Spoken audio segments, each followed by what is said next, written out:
Hello বন্ধুরা, কেমন আছো সবাই? আশা করছি সকলে ভালো আছো। প্রিয় বন্ধুরা, আজকে তোমাদের জন্য নিয়ে এলাম আরও একটি নতুন গল্প। আশা করছি তোমাদের দাঁড়িয়ে যাবে, তাই ভিডিওটা শুরু থেকে শেষ পর্যন্ত দেখো। পরিমল সাহেবের ছোট সংসার। স্ত্রী ঝর্ণা এবং ছেলে জয়কে নিয়ে তিনি বেশ সুখে দিন কাটাচ্ছেন। পরিমল সাহেব উচ্চপদস্থ পদে চাকুরি করেন। তার বয়স 56 বছর, স্ত্রী ঝর্ণার বয়স 48 বছর, গৃহবধূ এবং ছেলে জয় 18 বছরের এক টবকবে তরুণ। জয়কে নিয়ে আজকাল পরিমল সাহেবের ভীষণ চিন্তা হয়। যা দিনকাল পড়েছে, ছেলেমেয়েরা তাড়াতাড়ি নষ্ট হয়ে যাচ্ছে।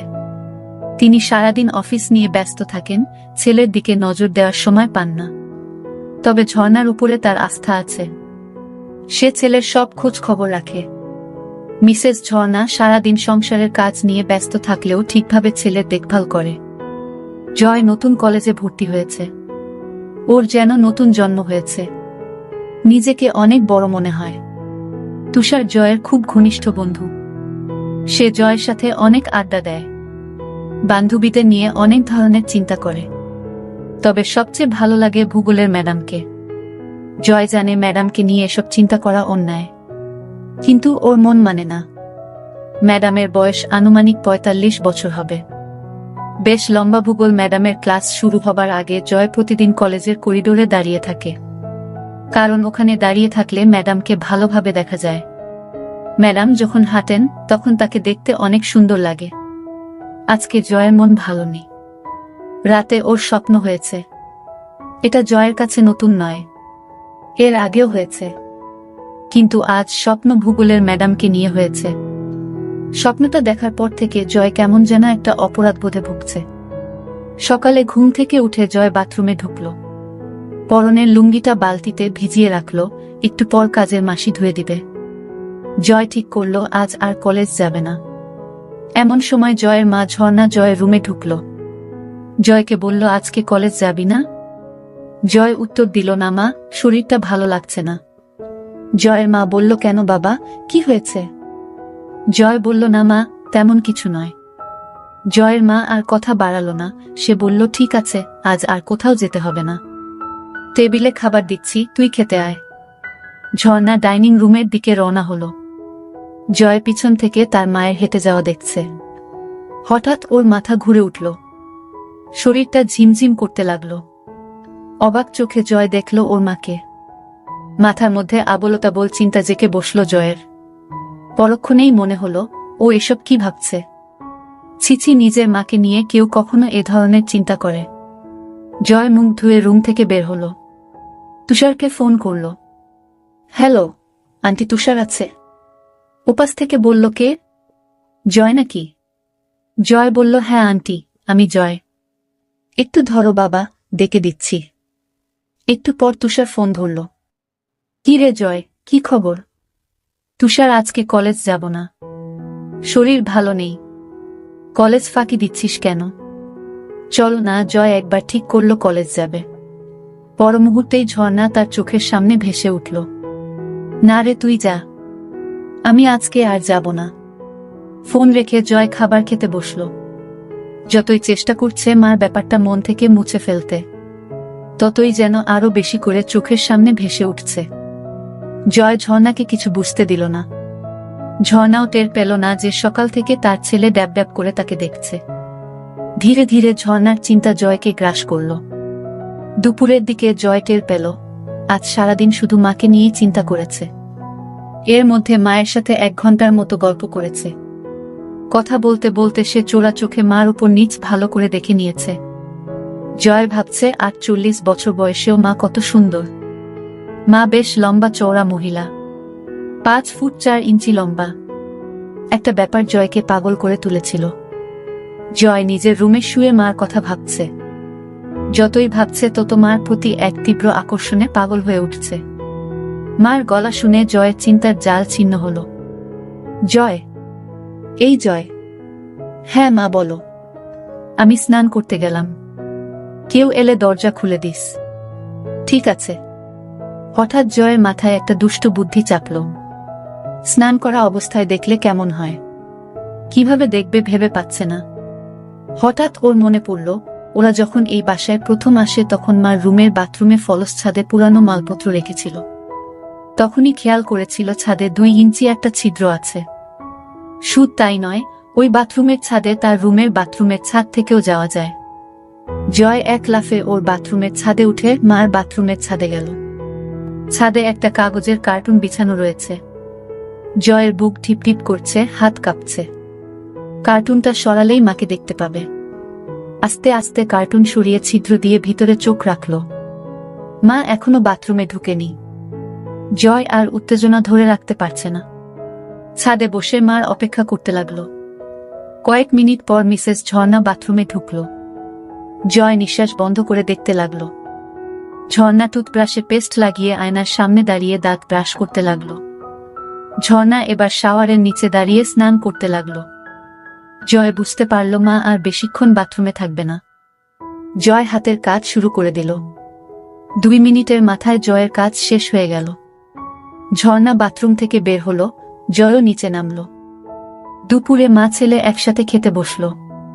খাওয়ার পর জয় নিজের রুমে শুয়ে একটা বই পড়তে লাগল। বইতে মা ও ছেলের অনেক গল্প আছে।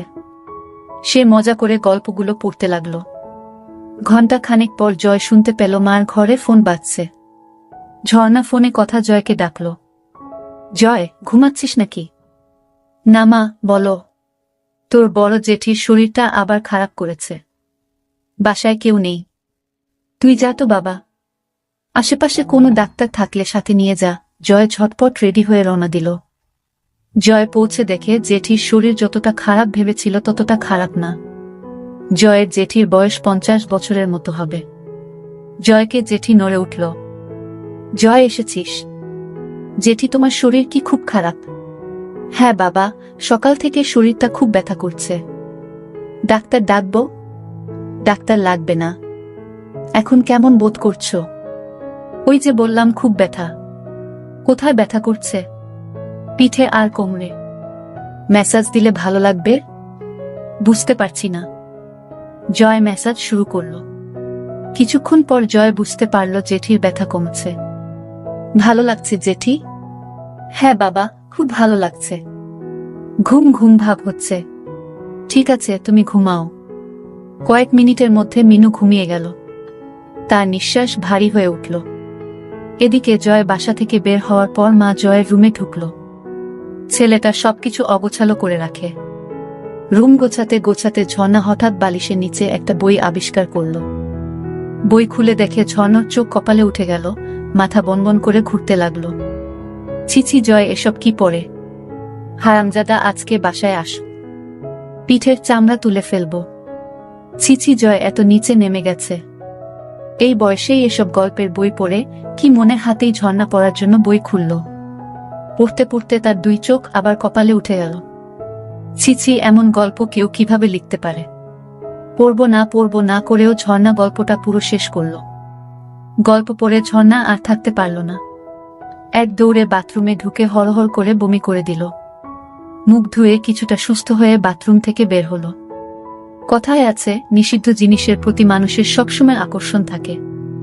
ঝর্ণার ক্ষেত্রেও এর ব্যতিক্রম হল না। সে ঠিক করল বইটা তার কাছে রাখবে। সব গল্প পড়বে। ঝর্ণা নিজের ঘরে ঢুকে বিছানায় আয়েশি ভূমিতে বসে বইটা খুলল। বই পড়তে পড়তে ঝর্ণা টের পেল তার উরু বেয়ে একটা পানির ধারা পেয়ের দিকে নেমে যাচ্ছে। ঝর্ণা বুঝতে পারল ব্যাপারটা কি হচ্ছে। ঝর্ণা বুঝতে পারছে না জয়কে এই ব্যাপারে কোনো শাস্তি দিবে কিনা। বিকালে জয় বাসায় ফিরল। রুমে ঢুকে দেখে বইটা নেই। বাসায় মা ছাড়া আর কেউ নেই। তাহলে মা কি বইটা নিয়েছে? জয় প্রচণ্ড ভয় পেল। মা যদি বইটা নিয়ে থাকে তাহলে কি হবে? মা যদি গল্পগুলো পড়ে তাহলে খুব লজ্জার ব্যাপার হবে। সন্ধ্যার দিকে জয়ের সাথে ঝর্ণার দেখা হলো। কি রে, তোর জেঠির অবস্থা কেমন? এখন অনেকটা ভালো। মা ছেলের মধ্যে আরো কিছুক্ষণ কথাবার্তা হলো। ঝর্ণা রান্নাঘরে গেল। জয় তার রুমে এসে শুয়ে পড়ল। চোখ বন্ধ করতেই ঝর্ণার কথা ভাবতে লাগল। ওদিকে ঝর্ণা রান্নাঘর থেকে নিজের ঘরে যেয়ে বাকি গল্পগুলো পড়তে লাগল। বেশিরভাগ গল্পই মা ছেলের নিয়ে। ঝর্ণা গরম হয়ে গেল। কি করবে ভেবে পাচ্ছে না। ঝর্ণা কি করবে? রান্নাঘরে বেগুন নেই। হঠাৎ মাথায় একটা বুদ্ধি এলো। ঝর্ণার মাথা খারাপ হয়ে গেছে, কি করছে নিজেই জানে না। হাতের কাছে মোম ছিল, সেটা দিয়ে সেদিনের মতো কাজ সারল। সন্ধ্যার পরে জয় আড্ডা মারতে বের হলো।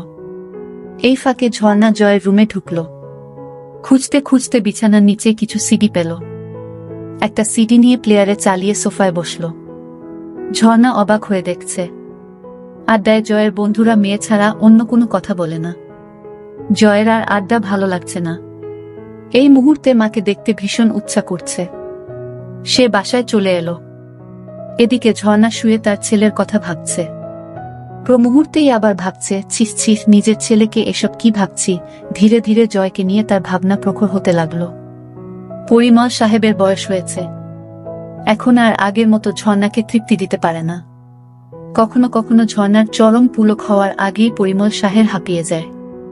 সব মিলিয়ে ধীরে ধীরে ঝর্ণার সমস্ত ভাবনা জুড়ে তার ছেলে জয় এসে পড়ল।